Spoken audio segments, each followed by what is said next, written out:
Historically, to take possession of, hundreds or thousands of square miles of territory, you'd need to declare war. But things are different now. The rules have changed.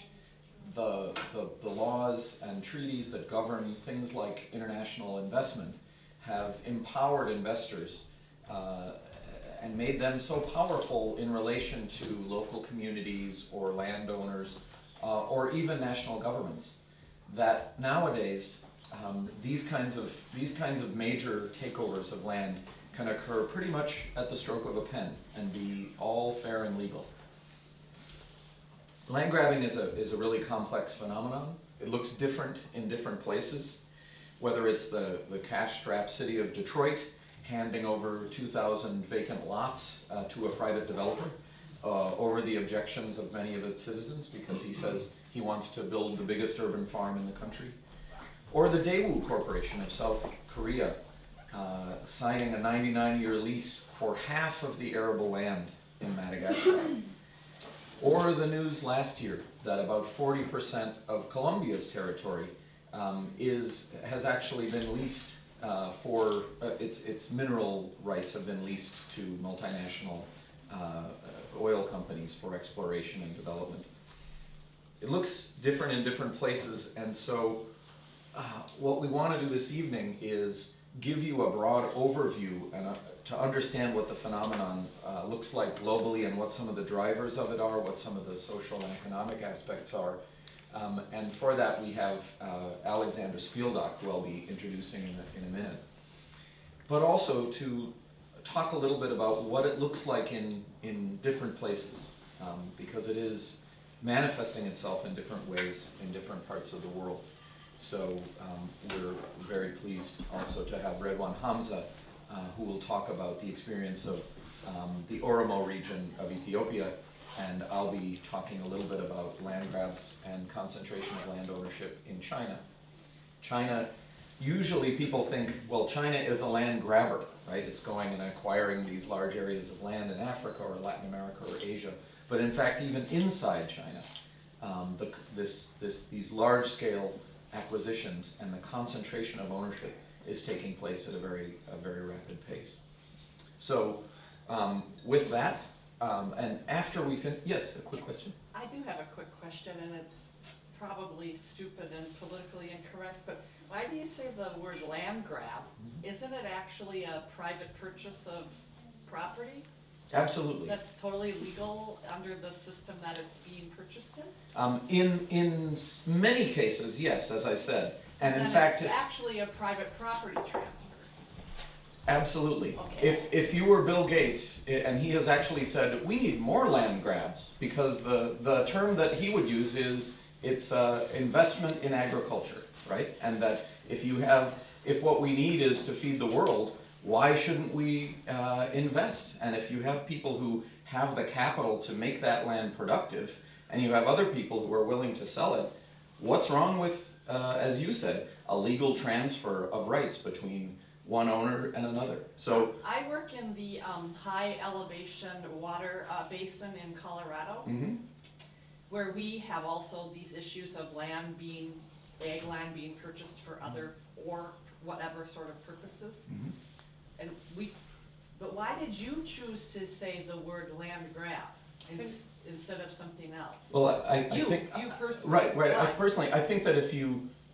think that when you hear what the panelists have to say, uh-huh. you'll understand why people around the world are using this term, especially the people whose land is most directly affected. Okay. So yeah, bear with us. Smart or politically correct. So no, that's one view of how it happens, and transfers of ownership or control happen all the time in legal ways and at scales that that maybe don't have the kinds of effects that what we're going to be talking about have on things like food security or in the environment or human rights. So you're saying if I lived in a place where my land was being grabbed up, I'd have a different point of view? Yeah, I think that's one way to look at it. Could we have you present Yeah, we're moving on to that right now. So let me now introduce our first speaker, who's Alexandra Spieldoch. Alexandra is a gender expert with years of experience working on economic policy reform, food security, and sustainable development issues. She's currently a senior advisor with Compatible Technology International, a Minnesota-based international organization. She's a lead advisor on gender and food security with the Institute for Development Studies at the University of Sussex in England. She's previously worked with the Network of Women Leaders in Agriculture, with Women Organizing for Change in Agriculture and Natural Resource Management, with the International Gender and Trade Network, and was a co-director of the Global Women's Project at the Center of Concern, based in Washington, D.C. From 2006 to 2009, Alexandra, or Zan as we know her, worked here at IATP as the head of our Trade and Global Governance program. She attended Washington University in St. Louis, the Monterrey Institute of International Studies, the University of Buenos Aires in Argentina, and the University of Caen in France. Among her many writings is a chapter in the book, The Global Farms Race. Can you hold it up for everyone to see? Which was published in 2012 by the Woodrow Wilson Center. And her remarks this evening are going to be based on the chapter that she wrote for that book. So please give a hand to Zan Spieldoch.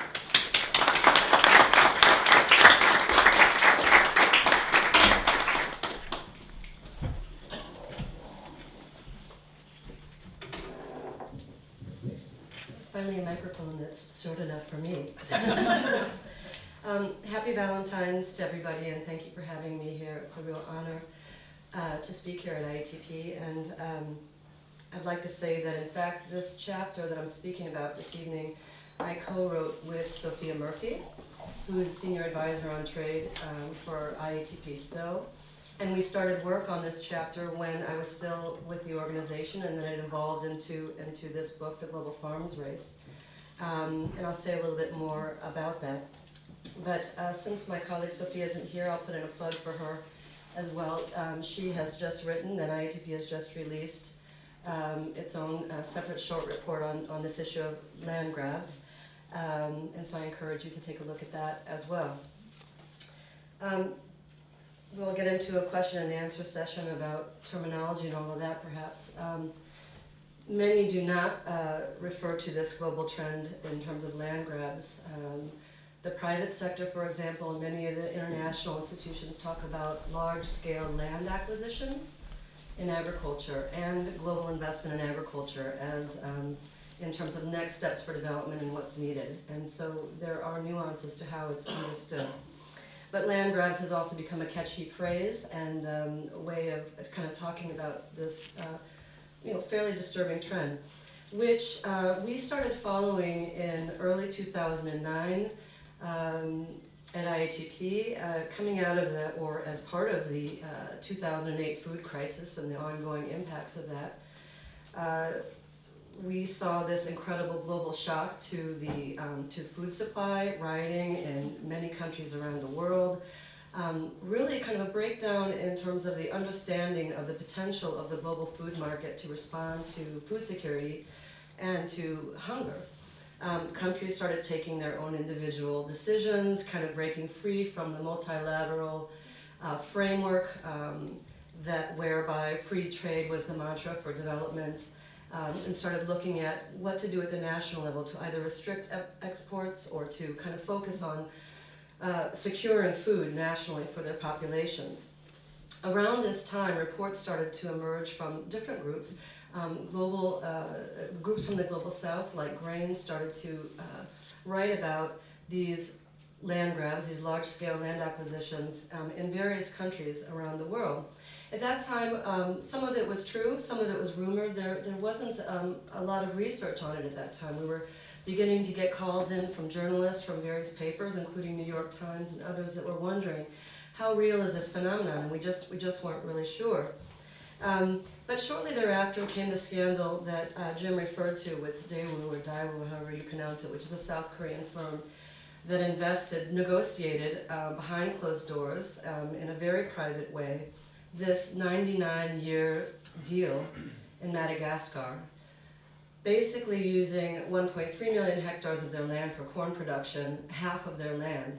And what happened there was that news of the deal was leaked to the public. And as that news was leaked, there was an uprising and an overthrow of the government in Madagascar. That raised real sort of red flags about, okay, what is this? How is this happening? How is that possible? And there was then this really strong new attention to the issue of investment in particular as a real global concern, which was a shift, in fact, because for many years prior, including for IATP, there had been a lot of analysis and critique of of free trade, so to speak, of global trade rules and regional free trade agreements and bilateral trade and the impacts there. And now an understanding that trade was taking more of a backseat. It hasn't gone away, but taking more of a backseat, and that investors were able to move more quickly through investment and through various kinds of deals, and especially because these deals were largely being discussed in private. So just to give you an idea, in 2009, one of the sort of mainstream think tanks called IFPRI reported that 15 to 20 million hectares of land, of farmland, were being subjected to negotiation, and that had happened over a period of very few years, 5 years or so. By 2011, the International Land Coalition, which is a global coalition of multi-stakeholders, reported that 80 million hectares, or 2/3 of the sort of investments taking place, happened in 2009 alone. So this incredible surge of investment in 2009 that hadn't been there before.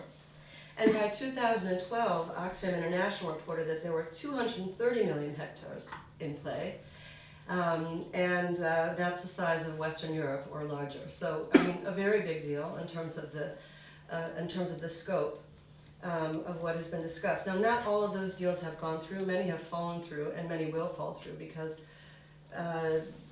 they're not viable, because of conflict, because, you know, for a variety of reasons. But it is disturbing to see how quickly they've moved. I just wanted to give you a few characteristics of some of these deals, and this is a blanket statement. We'll hear more in terms of the regional context. I'll start by saying that, you know, in the history of colonialism, foreign investment, was central to the way in which the colonizers moved. So it's not as if we haven't had foreign investment in the area of agriculture, but historically it was a north-south dynamic. So it was European countries investing, or European corporations investing in other countries in the south. They tended to invest in cash crops, rubber, tea, sugar, these kinds of things, bananas, and it was all part of their sort of domination model, and we still are experiencing all the sort of effects of that, and that needs to be part of the discussion as well. In this current situation, many of the deals are actually happening south to south, southern countries that are investing in other southern countries. We've seen an incredible investment trend coming from the Gulf states into sub-Saharan Africa, into Asia and into Latin America. We've seen investment going from China and India, also into countries like Ethiopia. Ethiopia is a big sort of recipient country. Many of these deals are negotiated in secret. They're negotiated with leases that are just outrageous. 99 years, how can you possibly know what's going to happen in 99 years, particularly in the global context of how we're experiencing scarcity and conflict. They are larger than the historical kind of definition of investment through the colonial regimes. And instead of focusing on the cash crops, they're now focused on outsourcing food and energy. So we're now looking at food staples, corn and wheat. We're looking at biofuels, jatropha, palm oil, and these kinds of things. And so this raises real concerns in terms of how land is being used and for what purposes, particularly in countries that are already poor and that are already food insecure. They're already receiving international aid from groups like the World Food Program or bilaterally, and so now they're quite dependent in terms of the type of investment that's going through. That's my general overview, and I'm sure that people will say more, and I apologize that it's not more in detail, but we don't have a lot of time. Let me just say that this book, The Global Farms Race, is an interesting book. I'm an activist of many years, so is Sophia Murphy, and there are other authors like us in this book. But actually, this book includes, an advisor to the World Bank, a representative from the FAO, leading much of their work on food security and looking at volatile markets. It includes the private sector, weighing in on how they understand the potential of investment in agriculture, and it includes environmental specialists, etc. And so I think the book is interesting because it provides this comprehensive set of questions and considerations. And what it says to me is that we all know there's a problem, and we all are concerned, and we're trying to figure out where the best entry points are. And there is, at the very least, a recognition of the problem, and how we get to solving that is another issue. The investment in agriculture as a framework is quite broad, right? That could mean anything. So what we need to get to is what should investment look like? What's an appropriate model for investment, and how does that look? How does that play out at the national context, or in the national context? In our chapter, Sophia and I talked about social and economic implications of these land grabs. And we identified a few issues that I thought I would raise. One is this whole challenge around unequal power and unequal power relations. So many of the countries who are already struggling with high levels of poverty and food insecurity have actually been requesting investment in agriculture for some time. In fact, over the last 30 years, countries were told by the Bretton Woods institutions and by many of the donor countries to cut domestic spending in agriculture, to deregulate and open up their markets for free trade, which is what they did. The result of that over time was that countries became dependent on the global food market, became net food importers, and struggled more intensely in the context of the food crisis, and that has continued. These governments and these countries need infrastructure. They need investment in agriculture. That's absolutely clear. And there are growing commitments by donors and by the institutions, et cetera, and by the private sector to invest in agriculture. But the challenge with these large-scale acquisitions is that you have basically a context where the rich investors have all the rights. They don't have to pay taxes. They don't have any performance requirements. They get to be there forever. They get to negotiate in secret. And meanwhile, the governments themselves are destabilized already politically. They don't have great connections across their government ministries with their local and state level authorities. They are not on an equal playing field in terms of the dynamic of negotiation and how that would effectively play out in a positive way. Just to sort of build on that, there is a incredible disconnect, not only at the various levels of government, but in terms of how these investment deals are being promoted nationally, and whether communities even know what's happening. The communities that will be affected the most by these land deals are mostly unaware that the negotiations are happening. So they are not being addressed, talked to, and there's an incredible gap there. And I would say when we're talking about smallholder producers, that's particularly the case.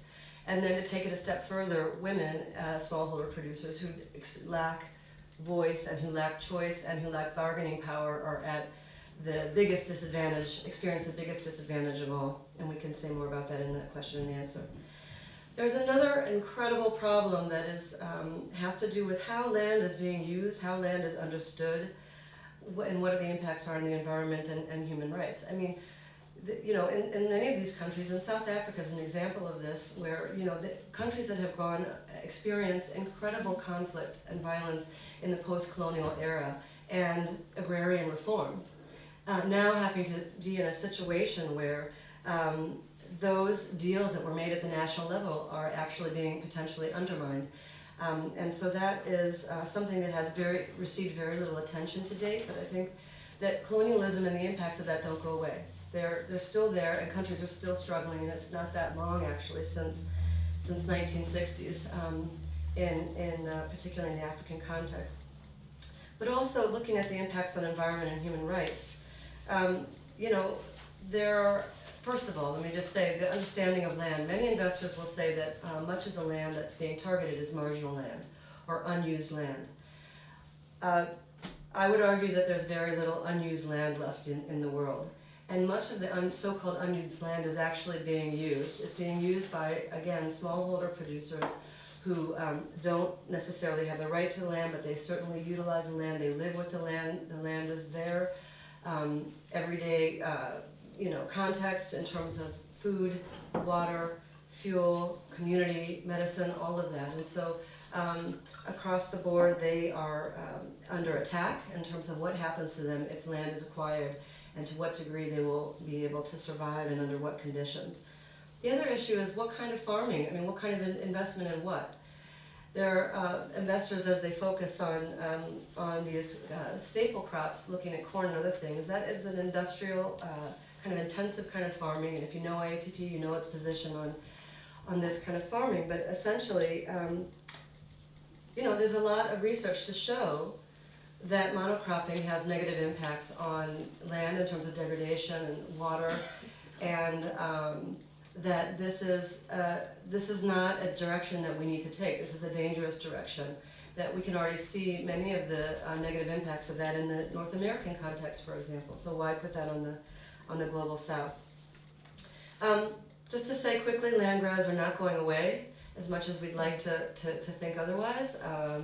That this is a trend that's going to stay, and so there are some that are just ready for the fight, and it's just say no and let's fight, and I think there's some real value in that. I predict, although this isn't a good day to say that, but I predict that we'll see more conflict. We'll see more and more land struggles. This is where the heart of the tension lies, and it's not going away.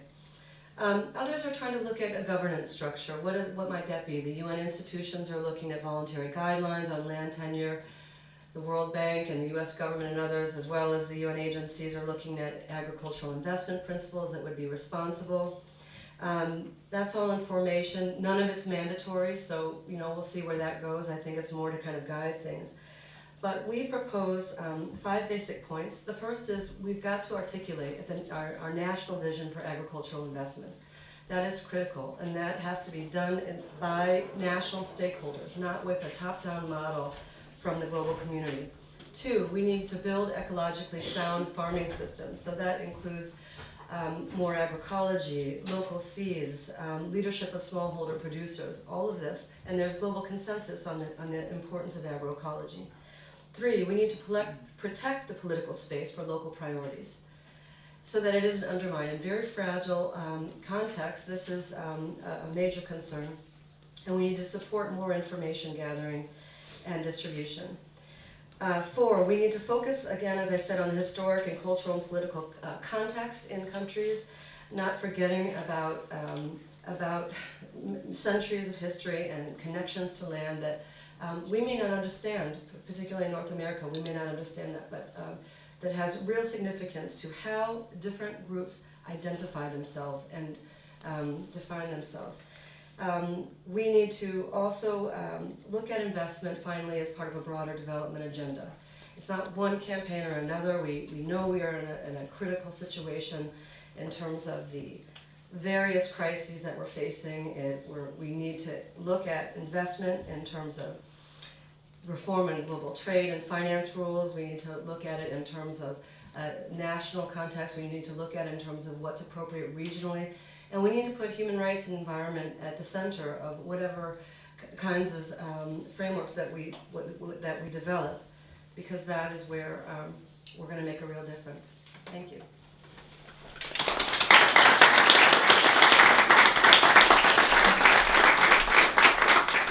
Thanks, Ann. We're going to just go through all the speakers first and then have questions and answer and discussion afterwards. She's given us this global overview, and now I want to zoom in. Well, it's one of the biggest countries in the world, so it's not that much of a zoom in, but I want to talk about one country and the experience of China. As I mentioned in the introduction, when people think about land grabs in China, usually they think of China as the grabber rather than the grabbee. But in fact, this is a phenomenon that is quite widespread in China and has its own history and kind of drivers within that country. Last year, many of you might have seen stories on the news about a village called Wukan in Guangdong province in southern China. Villagers there woke up one morning to find that the local government had sold their village out from under them, and they organized by the thousands, blockaded the roads, and actually had pitched battles with the local and county police, and fought them to a standstill until eventually higher levels of government stepped in and made a commitment to postpone, if not cancel, the sale of that land.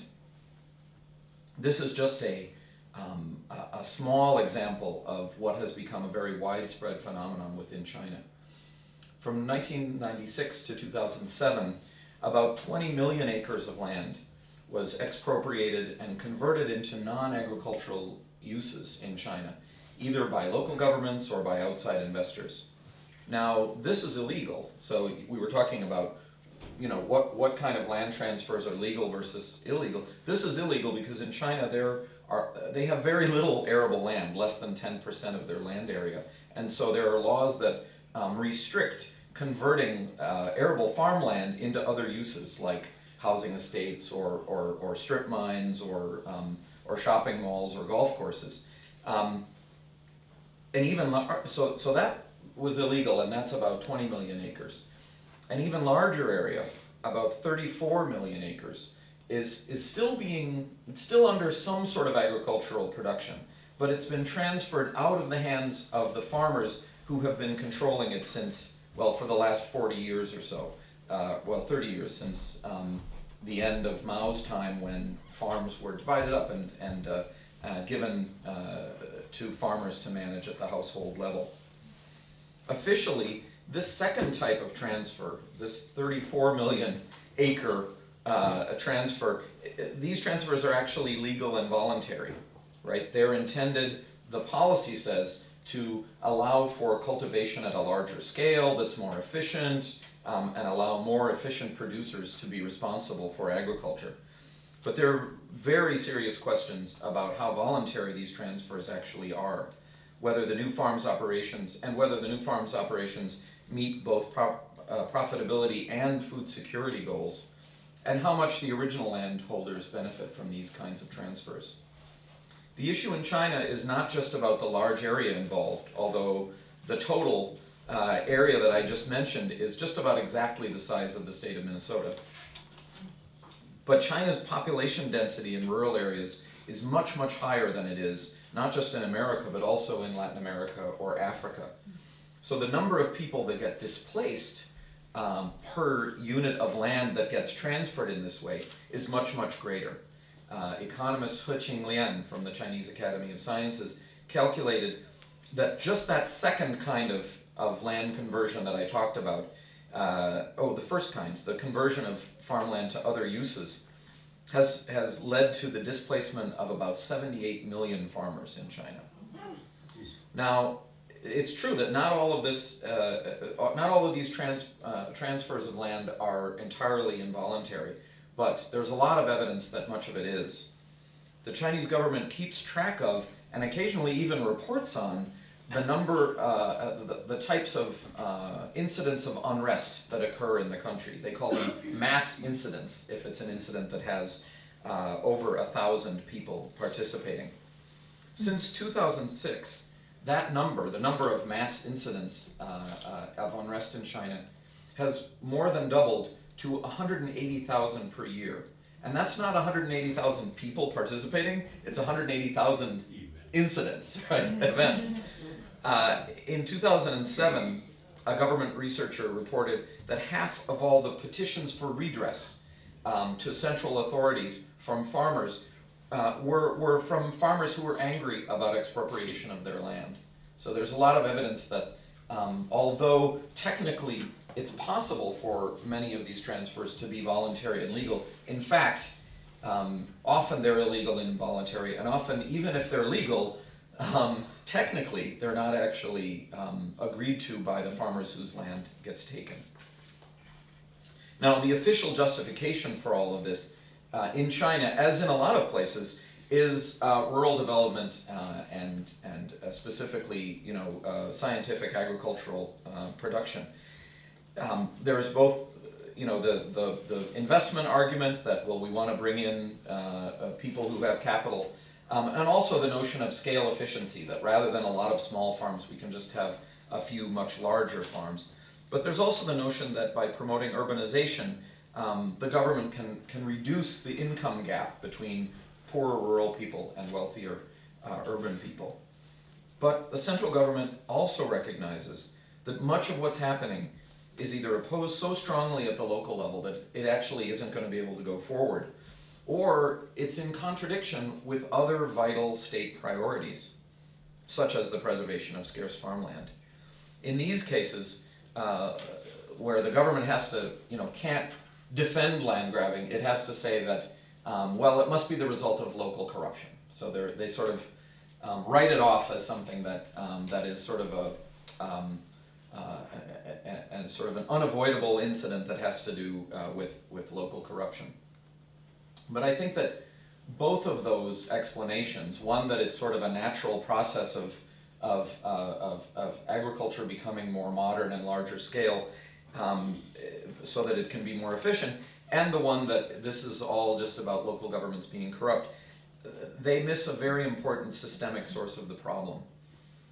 In 1994, China reformed its taxation system. It replaced a redistributive fiscal transfer system that was designed to reduce regional inequalities with a system in which every level of government around the country is responsible for generating its own revenues for public service provision. So they went from collecting the taxes federally and then redistributing them in a way that would help poorer areas to develop, to one in which everybody's kind of responsible for their own tax burden and provision of public services. Well, local governments are responsible for about 70% of total government expenditures in China. And those local governments were at the same time restricted from using some of the more lucrative forms of taxation.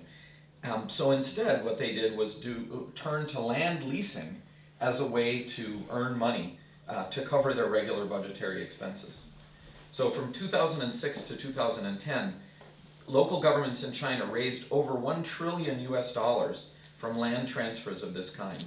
And in 2010, approximately 40% of all local government revenue in China came from what is now referred to as land financing.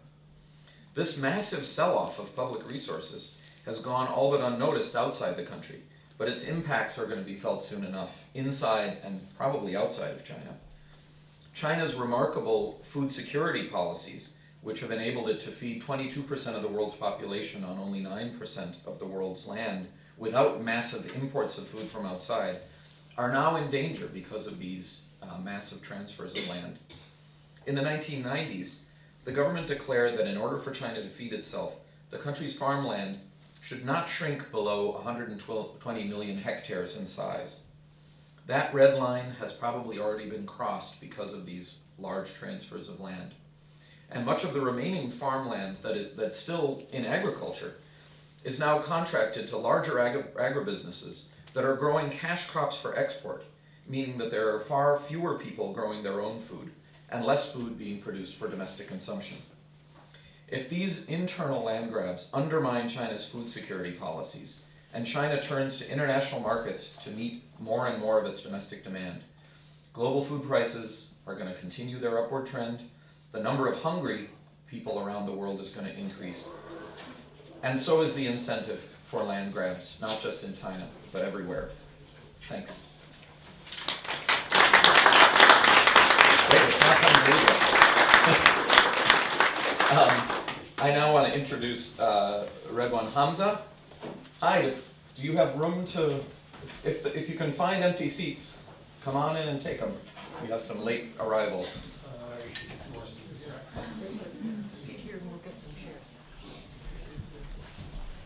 Our next speaker is Mr. Redwan Hamaza.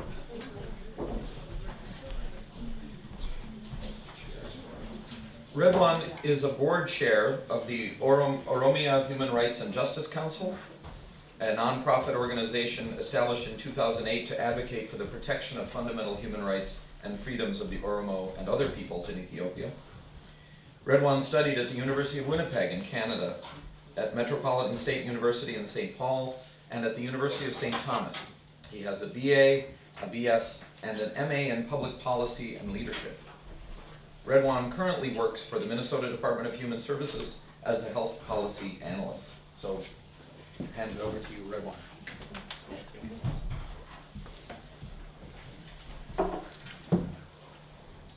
Good evening. Before we start, has anyone ever heard the people called Oromo here in Minnesota? Okay. Yeah, the Oromos actually, we live from the southern part of Ethiopia, and about between 15 and 20,000 Oromos live in the Twin Cities area. So we have a large population here, and I hope you will get to know us well after today. Before I start, I just want to address one of the questions that came from here. Is land grab, why did you refer this as a land grab, or isn't that a legal acquisition? I think in most parts of the country, in most parts of the world actually, lands are being taken away forcefully by the government from the indigenous people that has been subsistence farmers for generations, for thousands of years. And these people, they have absolutely nothing to say about when the lands are being taken away from them. So that's why they call it land grab. It's not their choice, they are moved into parts that they have not known, and it's not what they want to, if they have been asked for, actually, whether they wanted to give up their land or not. So that's why they call it the land grab. As it's been said, I think most of what I wanted to say has already been said. Since 2008, globally about 204 million hectares of land has been leased worldwide. Of that, about 60 million acres are being leased in Africa. Ethiopia, where I came from, actually one of the second largest country that is impacted by this land grab in Ethiopia, in Africa. About 3.6 million acres of land has been taken away from the indigenous farmers.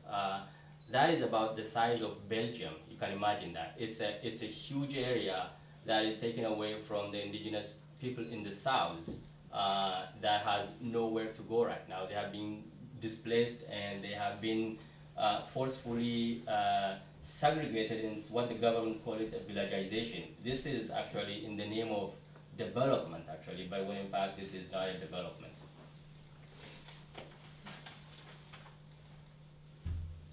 So some of you may know Ethiopia is one of the most repressive regime, and you may have heard the civil war that has been waging in Ethiopia for many, many years, and the famine of 1984 and 85 that has killed almost 1.5 million people.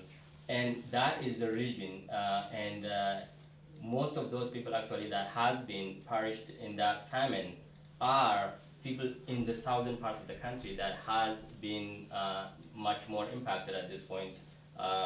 So most of these lands are cultivated by subsistence farmers. Between 2009 and 2010, the number of private investors from Saudi Arabia, India, China mushroomed from 0 to almost 900 now. So you can imagine the impact this is having on the indigenous life. According to the UN Food Organization, one of the 3 reasons Sub-Saharan Africa is 1 in 3 children in Sub-Saharan Africa are malnourished. According to the African Human Development Report of 2012 that focuses on improving food security, over 41% of the children under the age of 5 in Sub-Saharan are malnourished. Their projection for 2020 just went down by 1%, by not much. So this problem seems to to continue for a long time and for years to come. This also land grabs, the investors, the foreign investors that are taking away these lands are also has no care for the environment.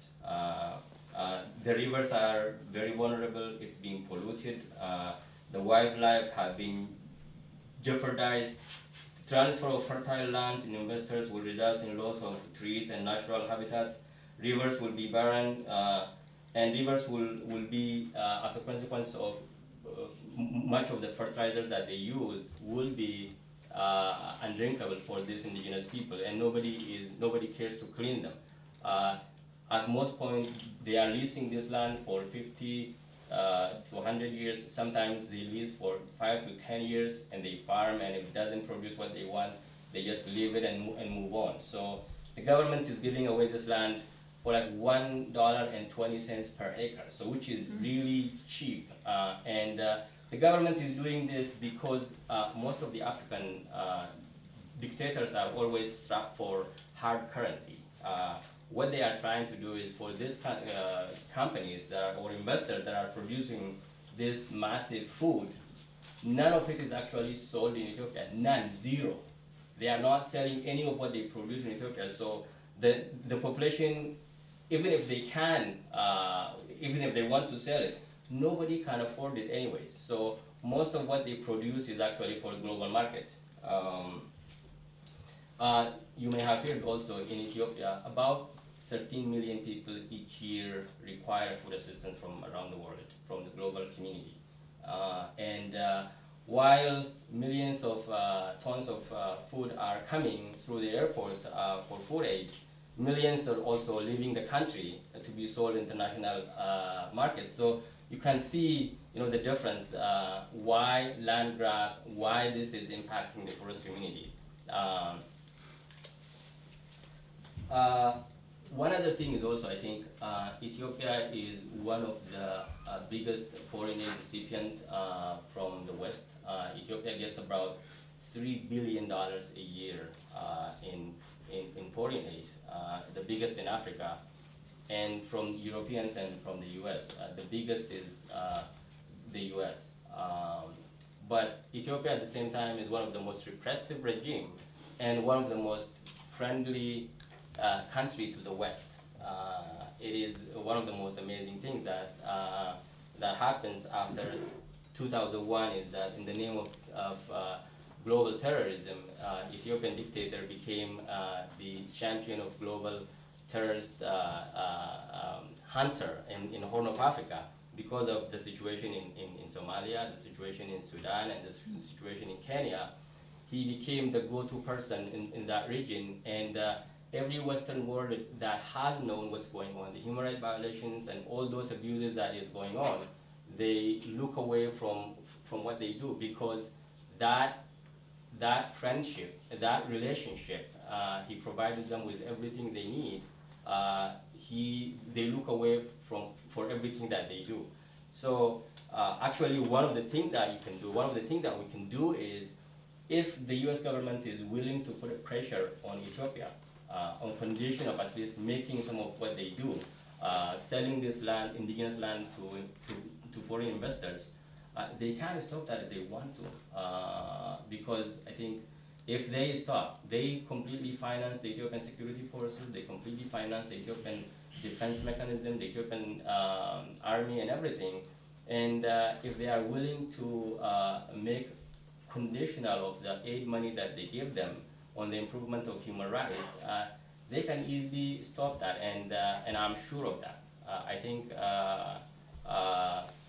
this requires an international condemnation when, in fact, over the years now, that almost 1.5 million Ethiopians, indigenous people from the south, are being evicted from their own land, from their ancestral land, and became refugees on their own country. This requires an international condemnation, but nobody at this point is doing it. Those people are left to fetch for themselves when they can't. I mean, we all know that. We all know what displacement results in indigenous life. And one of the things that I'm asking you actually is, if you can, please put pressure on your elected representative to make sure that the voices of those indigenous people that have been impacted by this is heard. It's real, it is impacting people every day. As I said, Ethiopia is not a big country. It is in landmass. There are about 90 million people live in Ethiopia now. Of that, 85% of those 90 million live in the rural part of the country, and they are much more dependent on subsistence farmers. Ethiopia is not a very rich country, it's a very poor and region. But if you are displacing those poor people from the environment they know, from the life that they had, they have nothing else. And it will result also as people are being pushed around. For example, there are about 75 different tribes live around Ethiopia. And if people are moved around, they will conflict will start, for sure. We have seen that. And if conflict starts between different tribes, and the consequence is much more severe than you can imagine. You have heard what happened in Rwanda. It's a tribal conflict that has resulted in 800,000 to 900,000 people being killed. It is instigated by the government. The Ethiopian government, to stay in power, want to instigate infights between different groups within the country. We can stop that, I think.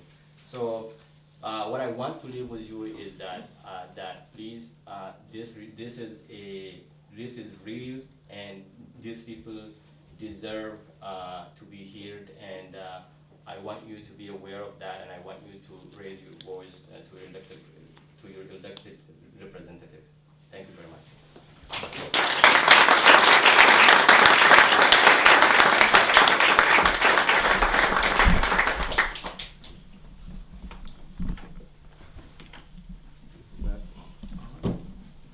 Hello? Yeah. We're going to do some question and answer, but first we have some friends who came in after we began and came in from that door. So if you came in late, you might not know that behind those doors are a bunch of cupcakes and other treats and a lot of really interesting literature about the topics that we're talking about tonight. After we finish, please feel free to go and have a treat and have something sweet for Valentine's Day. We have, I think, plenty of time to take questions and have a conversation. Maybe we'll take several questions, and then the panelists can think about them and have a chance to respond as appropriate. You, sir? Yeah, I have a question for the last speaker. So you implored us to speak to our elected officials, and here in Minneapolis we have Keith Ellison in the House of Representatives, and he served on the Foreign Relations Committee for a number of years, although I'm not sure he's there present. Do you know his position on this issue? I know that he's been an advocate of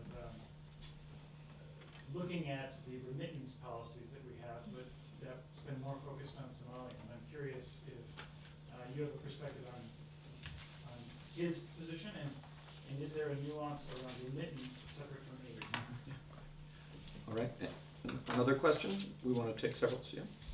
You mentioned the foreign investors, and I was wondering, is there any data collected where these foreign investors are coming from, and how is the fact that they own this land for this time documented? So it seems as if there should be a trail, but I'm wondering how far are we in collecting that data to bring them to justice if that's warranted.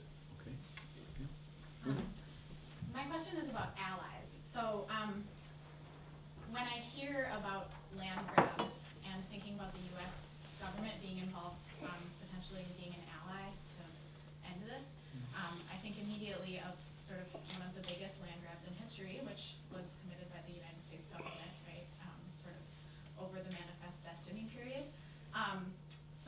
And then the other thing that I heard people talking about was that Southern Hemisphere countries are also committing these land grabs against other Southern Hemisphere countries. And so if Northern Hemisphere countries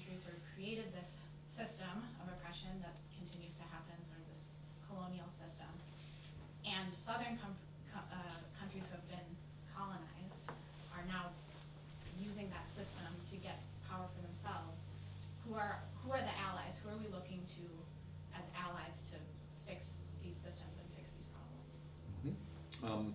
Maybe one more, and then we can have some answers, and then we'll have another round of questions. Okay, a couple of you mentioned examples of people who were displaced organizing to fight it off, and I was wondering if you could give a couple of examples of that happening. I know you mentioned one in China, but are there any stories of folks reclaiming that land? Okay, why don't we answer the first round of questions that we've had, and then we'll move it back out there. I think that maybe I'll talk briefly about the question about allies, and you know, as I think Zan mentioned in her remarks, there is a long history of colonialism and expropriation of land and genocide, and certainly the settlement of the whole Western Hemisphere was that process, involved that process. But I think that you know, we also have a world in which a lot of people respect basic human rights, in which a lot of people you know, think that protecting the environment and allowing people to continue farming on land that they've farmed for generations is important.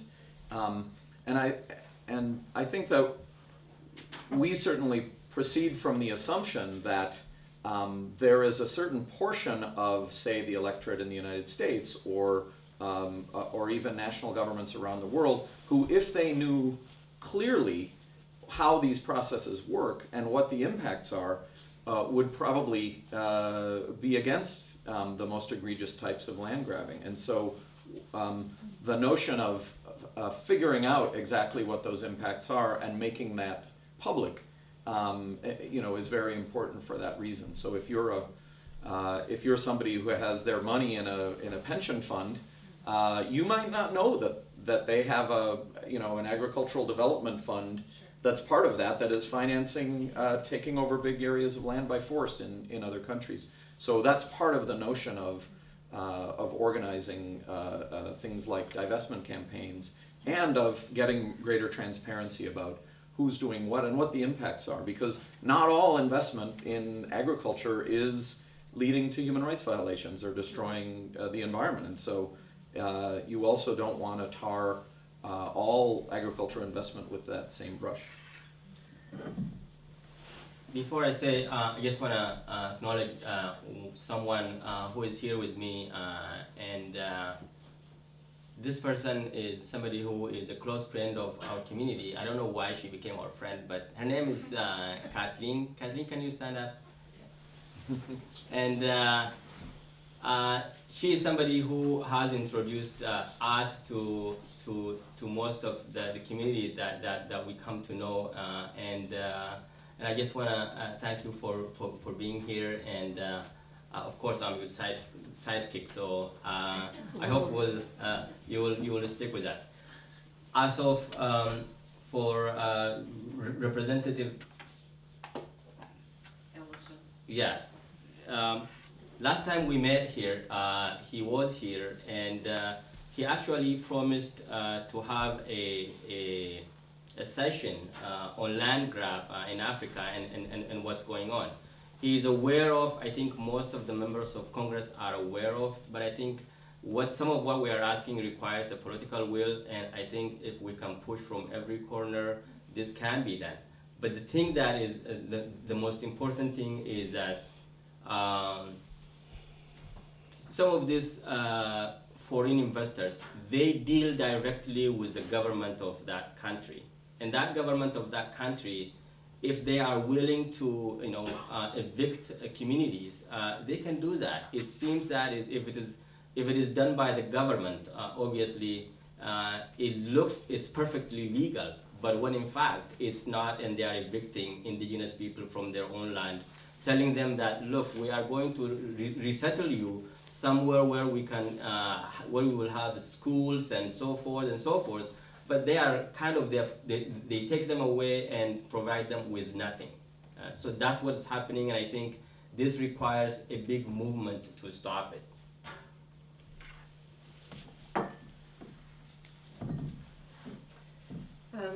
I wanted to add to respond to the question on foreign investors, because I realized I focused more on foreign investors when I spoke. But of course, these kind of land grabs are happening at the domestic level and by domestic investors too. So there need to be strong regulations about investment, period. In terms of the trends on foreign investment, actually, Oxfam International is one NGO organization that has written extensively to track how these deals are taking place, what's going on, what's real, what isn't. The World Bank actually is tracking this. This is something that is of great concern. And what I can't figure out is why we never get to the mandatory regulations and rules that would be required for any kind of investor. It's still at this kind of recommendations and guidelines level, which doesn't, in my opinion, get us very far. But in terms of the foreign investors and the domestic investors, there are different kinds. There are the traditional kind of agribusiness investors. From the U.S., it's not as strong actually, but we have financial investors. And those who are dabbling in the carbon market, who are now engaged in this trail of land deals. Environmental corporations now, particularly around biofuels, this is quite large. And China's been a big investor actually in other countries in terms of biofuel production and outsourcing of energy, and so on and so on. So there's a whole mix of players, each promising different things. Among those things are, promises for infrastructure, hospitals, and even, some percentage of food and income staying in country in some cases to support local populations. So as Jim mentioned earlier in the discussion, not every land deal is the same. But again, it's just incredibly disturbing to know that countries that are already struggling and already receiving food aid are outsourcing their food to other countries. And this is critical. But I was at the UN, one last point, and listened to a gentleman from Saudi Arabia get up and speak at one of the global meetings on food security. And he was quite genuine that their countries struggle. They lack land and arable land and water. What are they to do in this world? Are they supposed to starve? Isn't there some kind of solution that works for everybody? And I thought it was a kind of a pushback question. It doesn't certainly give them the right to wreak havoc in other countries. But that's part of that counter-argument that investors are bringing to the table. I wanted to also mention that something very interesting happened when the World Bank, because of public pressure, said that they were going to start gathering information on this issue. They relied entirely on information that they got from the small NGOs and human rights groups that were criticizing them. Mm-hmm. They didn't have the capacity or the will to develop it themselves, and so in fact the best place to look for detailed information that talks about what amount of money, what amount of land, what's the company involved, etc., is the website of the International Land Coalition. Yeah. And they have something called it's called the Land Reporting Initiative. And if it's something like landportal.org or something like that. But if you go to International Land Coalition's website, there's more information about it. They are compiling, for the first time, something that's global and that's really transparent. An organization called GRAIN has been, they were the first to really start documenting, and it was just a matter of taking little news reports from countries around the world. There'd be something in the business pages saying, outside investors acquire 40,000 hectares for palm oil, and they just collect this accretion of data. But now some order is being imposed on it, so we can actually get some of that transparency that you were talking about. Okay, another round of questions? I saw hands going up. Yes. This is related exactly what you're just talking about right now. Mm-hmm. What is the World Bank kind of doing in terms of actions or even just self-reflection as they realize that the Bretton Woods standards are creating the environment that allows and encourages land grabs to happen? Just seeing if there's any self-reflection that's going on now. Okay. Other questions? There were some hands going up, but when we closed the last round, yes? I'm not sure about this question, but I guess it is, does the WTO have their fingers in any of this? In the back? I'm not sure whether you address this, but what percentage, can you tell of the land grabs is in biofuels, which one is in agriculture, and which one is mining, minerals, I was intrigued by the word fragile in your book, and there's a guy who just has a new book out called Anti-Fragile. And so how do we create an anti-fragile person-to-person system in this world? Maybe one more question? Yeah, well, I work with a group of farmers in Jamaica that farm government land and have a very flimsy stewardship agreement with the government. But what I found pretty unique is that they also sit around and protect a really large freshwater source and the Rio Grande watershed. And just knowing that, in places even in the U.S., like around LA, in terms of trying to buy other people's fresh water, and also speaking to how important fresh water is to agricultural production, I'm wondering what kind of water grabs are taking place, or if there's a trend that kind of is parallel to the land grabs. Okay, a lot of these questions, I think, for Alexandra. So why don't you take a first crack and then we can... Okay. With regard to the World Bank, I need to go and research some more, see where they are today on this issue. But in 2009, with the U.S. government and I want to say Japan, they put forth a set of what they call RIE principles, Responsible Agricultural Investment Principles, which they presented at a World Bank meeting on land. They have an annual meeting on land, and those principles have since moved. They've been heavily criticized around the world, particularly by the NGO community, but also by others, as being kind of these broad sweeping principles that, could serve as the basis for investors to move as they wish without any real accountability. And as a result of that, the RIE principles have moved into a larger discussion with the UN food agencies and have been revamped, and I'm not quite sure what the status of that is now, but there are these RIE principles that the World Bank has been promoting.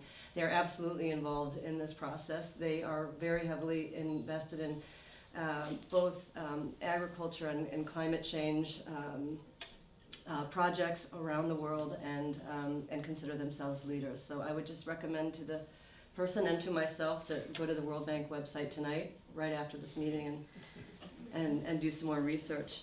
I don't know where the WTO is on this, or maybe Steve Stupan might know from the Trade and Global Governance program here. And with regard to anti-fragile, I think it's a great question, and I'm not sure of the answer. We have so much rebuilding to do in terms of, setting investment priorities and communities based on a broad, various commitments to one another, to the environment, to human rights, to all kinds of, immediate needs, and that is a long-term process that I hope we're all working toward. Just want to say about one thing about the World Bank. World Bank actually provided billions and billions of dollars to countries like Ethiopia for development. What they are doing is that most of if there is an issue, they are asking the same government that they're giving to self-report or to self-censor on what they do. And you can see the result that they're giving with the World Bank.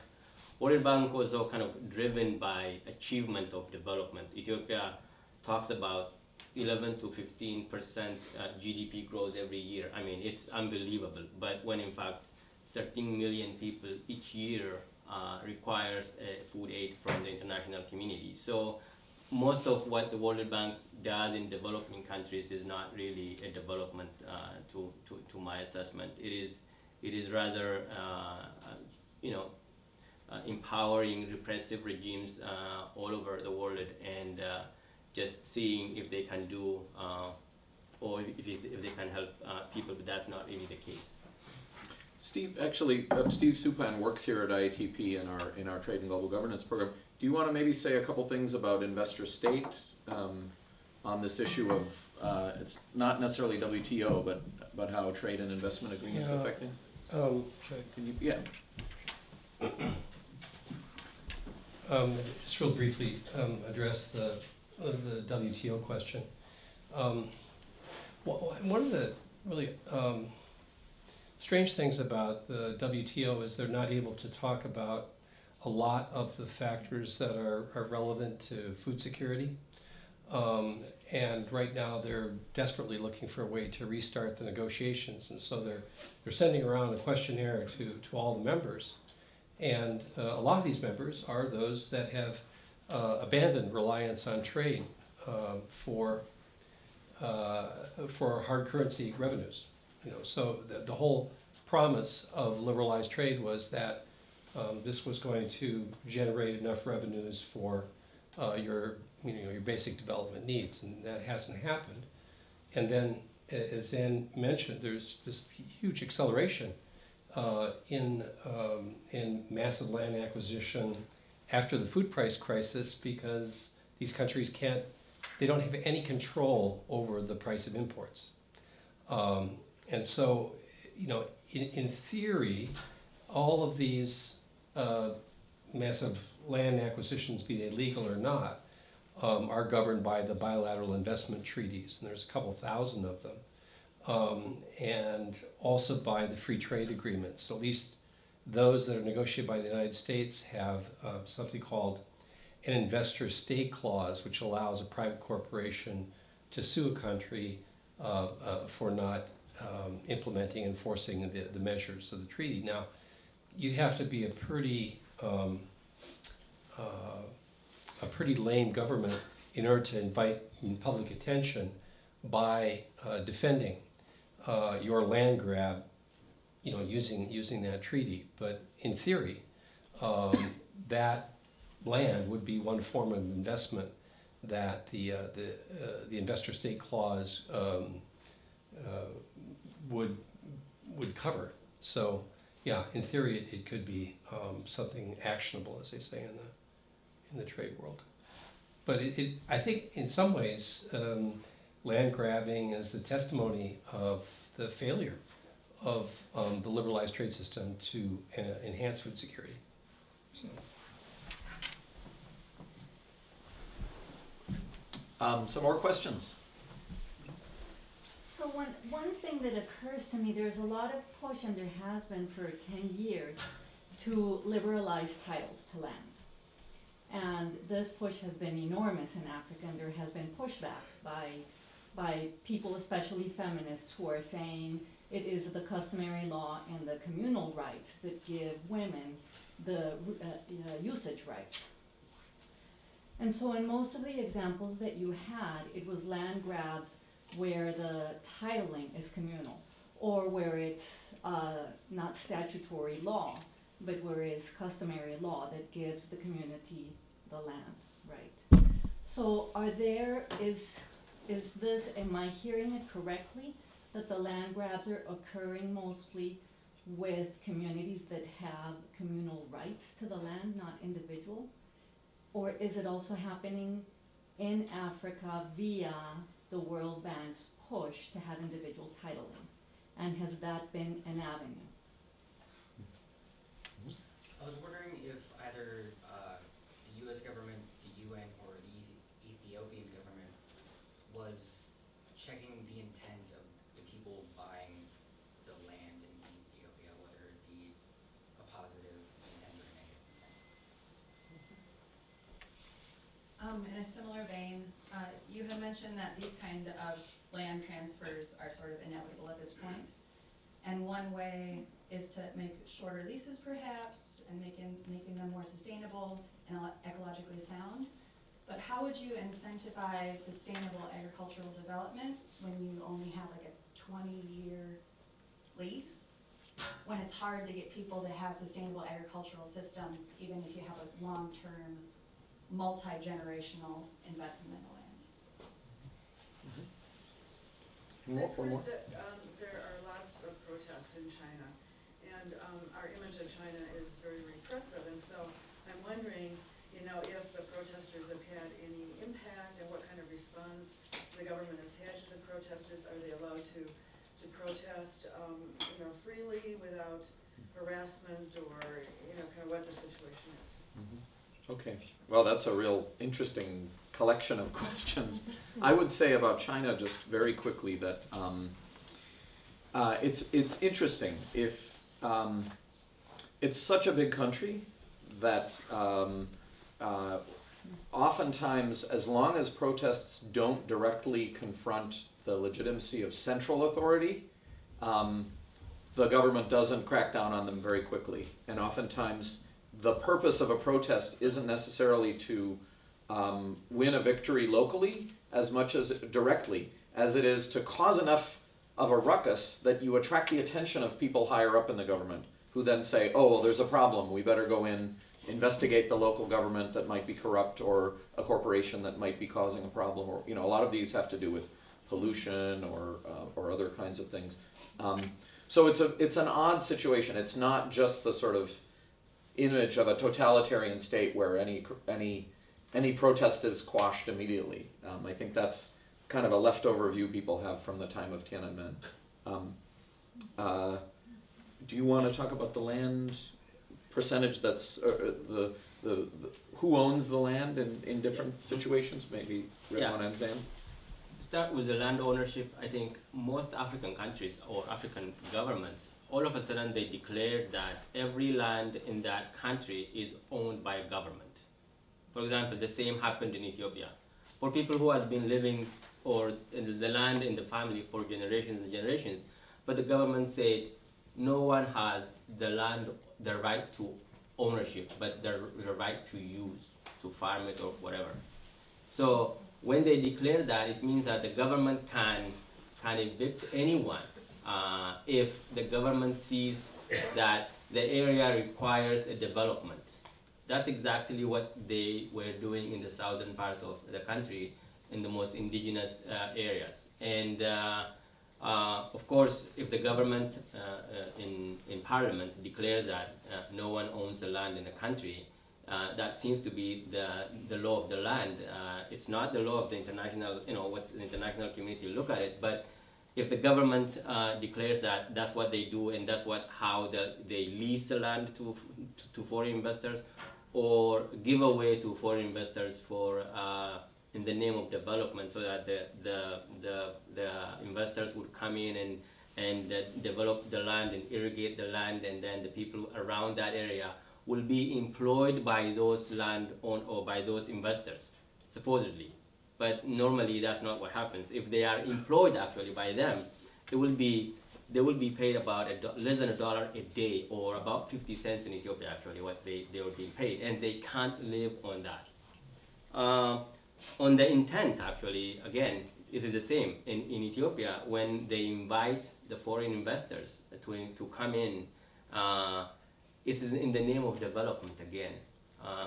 And they are actually getting billions from the World Bank to develop a region. For example, there are regions that are inhabitable because of the mosquitoes and so many other things. And they come in and infest those areas and make it available for farmers and so forth. But when in fact the indigenous people are again evicted. On the can people protest? In Ethiopia, there is no freedom of expression.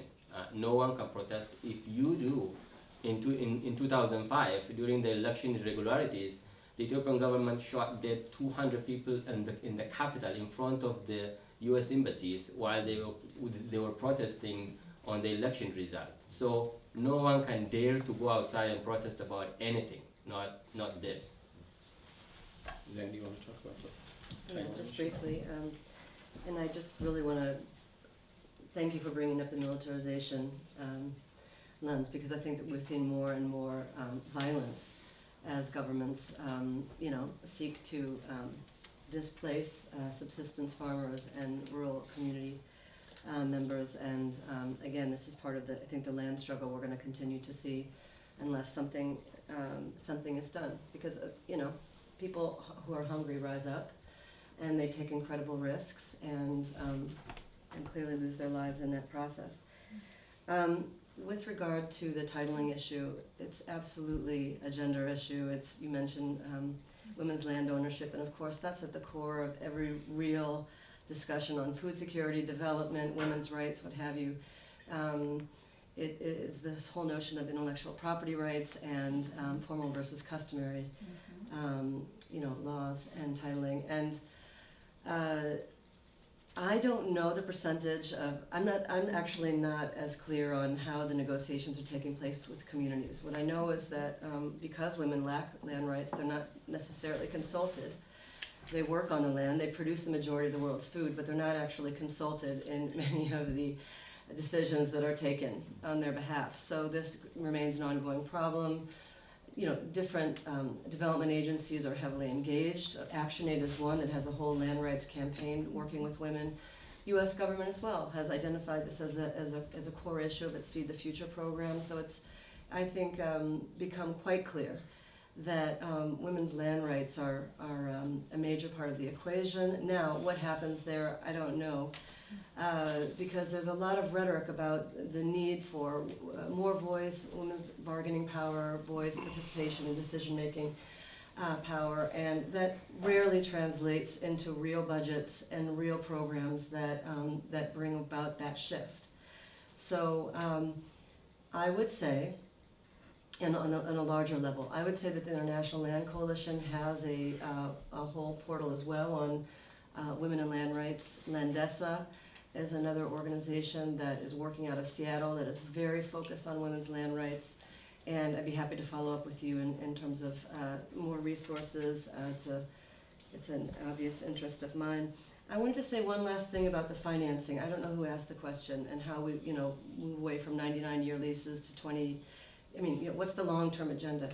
I just think that's a huge question, and we don't have time to go into that today. There is a whole separate dialogue, because many of these dialogues are happening in their own silos about the failure of the Millennium Development Goals and the promises that we would eradicate hunger, or at least half hunger, poverty and hunger, extreme poverty and hunger by 2015, and that we need a new kind of post-2015 development framework and sustainable development goals that are actionable, as Steve mentioned, that have clear targets and indicators. And it's just, part of that dialogue is, well, how are we going to finance this? How are we going to move out of this kind of north-south donor recipient kind of framework that we've had for many years and actually get a global framework that is equitable and that is actually about countries and institutions putting their money where their mouths are. Thanks. On the issue of gender and land titling and all that, certainly because a lot of the land grabbing is happening in situations in which the land is either community controlled or owned by the state. It's informally controlled by the community, but it's technically owned by the state. Some people are proposing that, land titling would be a solution, so that, if people had legal title to the land, then nobody could come in and take it from them. But because of the phenomenon you described, that traditional systems actually give women rights to grazing or gathering or whatever on community lands, there are questions about whether that would be effective, because of course in a lot of situations when land titling is formalized and land becomes something that you can monetize, then the men step up and all the land all of a sudden is owned by the men. So I think it's a very complex issue. It's not simply a matter of if people just had individual titles, then this problem would be solved. And I think one of the reasons that it's hard for people in the West who have good intentions to understand the problems with what we call land grabbing is that I think people have a mindset that is about the power of nation states and legal rights and the way that markets work that don't actually correspond to the realities on the ground in so much of the developing world and the world as a whole. It's about 7:01, and the news is not next for you NPR listeners. Steve, I think, has a final point he would like to make. But then I would certainly invite people to hang around if you haven't got a Valentine's date. I'm sure our panelists would be happy to answer a few more questions, although they might have cupcake in their mouths while they do so. Steve? I just wanted to know if there's is there a land grab disinvestment campaign? I mean, at least for the corporate buyers, I would think that buying land that you have to defend with somebody else's army or hiring a private army to do so would be, regarded as a really risky investment. And so that's just a straight up question. Zan? I don't know about a global campaign. I think it's a great idea, but I know that a lot of the deals have fallen through for that reason. I mean, the investors themselves say, oh, this isn't safe, this is not a good investment, and they just walk. So, there is that. But it is also safe, though, for some lawless countries. Actually, one of the Human Rights Watch report clearly indicates that some of those investors are looking for a weak or dysfunctional government or authoritarian government where they can go in and their investment is being protected by those governments. So they are looking for those kind of weak links to begin with. They're not really going into a democratic society where people can protest and can do all those things. They're not really looking for those kind of places. When I spoke at the land grab conference at the EU Parliament a couple of years ago, one of the things that we were calling for was divestment, and some of the large groups that were there, like Oxfam, were saying that they had plans for such a thing, and I believe that their current GROW campaign includes a divestment component, but I think for the most part divestment's been much more active around climate issues.